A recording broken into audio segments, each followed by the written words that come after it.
From what made the original such a huge success to why some fans think Netflix's remake will be a complete failure, do you think the new live-action Avatar is going to ruin the original's legacy?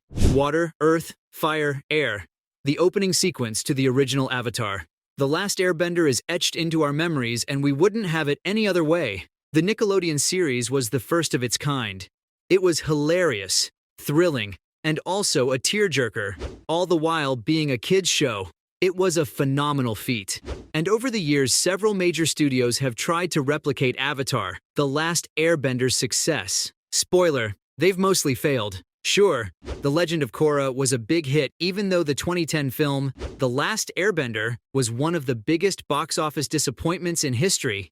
It's been a hit or a miss whenever studios have tried to base a project on Nickelodeon's original show. Even The Legend of Korra couldn't come close to what the original had achieved over its 3-year run.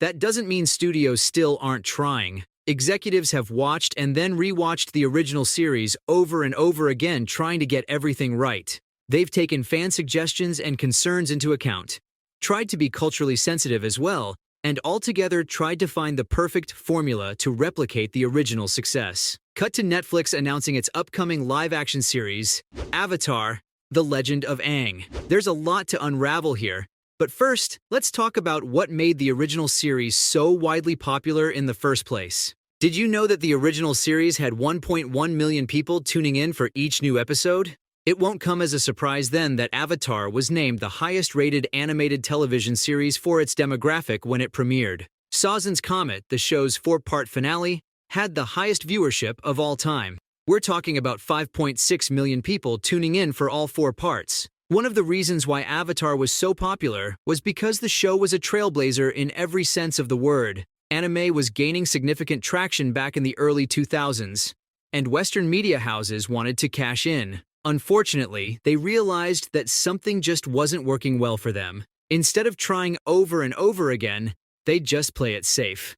The early 2000s was a great time for storytelling. The tried and tested cartoon animation was working, whereas Western anime formats weren't.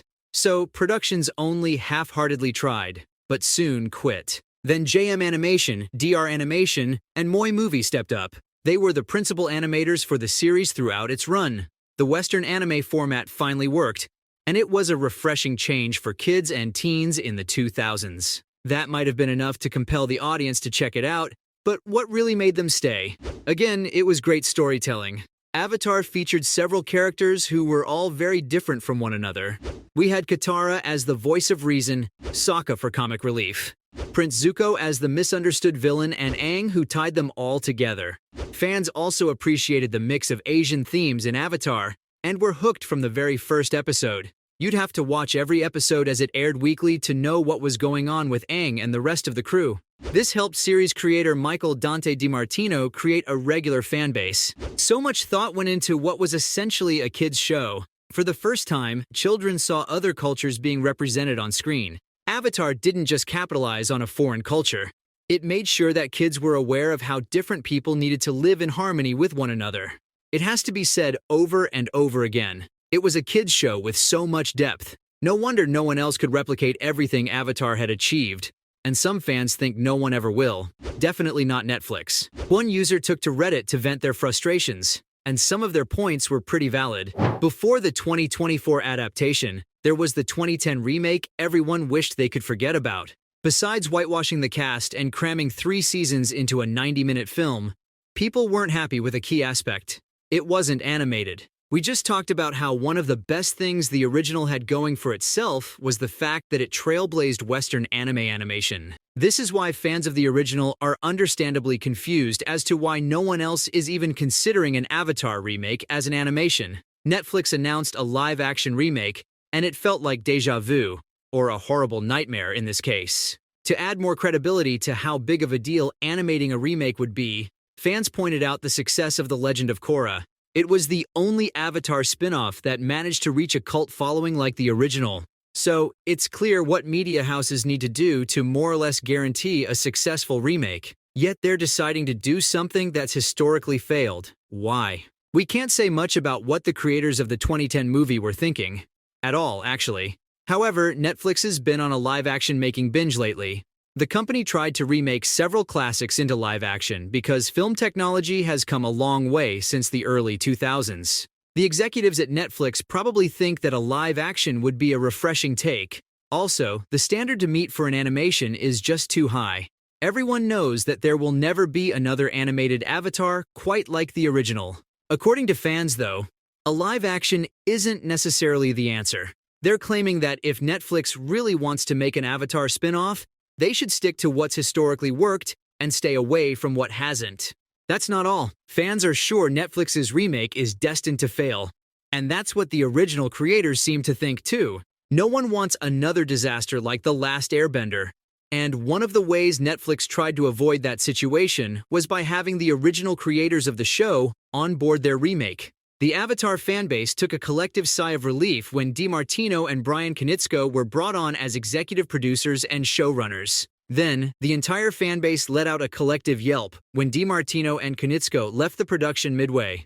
DiMartino later wrote an open letter on his website explaining why they decided to leave. According to the original creators, besides a host of creative differences, they felt like Netflix had curated a negative environment for a production they'd poured their hearts and souls into. DiMartino all but accused Netflix of trying to strong-arm the original creators. He claimed that any worry they had was dismissed. Netflix was ready to pour in millions for the project and thought they had everyone on their payroll. Reportedly, a single episode of the series cost $15 million to make. This isn't to say that every fan of the original believes the remake's destined to fail, though. Some are actually hopeful that Netflix's remake will create a new, younger generation of fans who grew up watching Aang and the gang. The fact that the original creators left the production was a bit of a gut punch. That's for sure.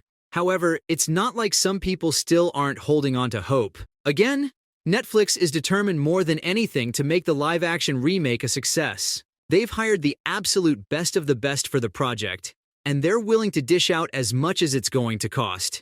In any case, something we have to appreciate about Netflix's remake of the 2010 disaster is the fact that they've actually gotten the casting right. The 2010 movie featured a whitewashed cast, and fans of the original were disappointed, to say the least.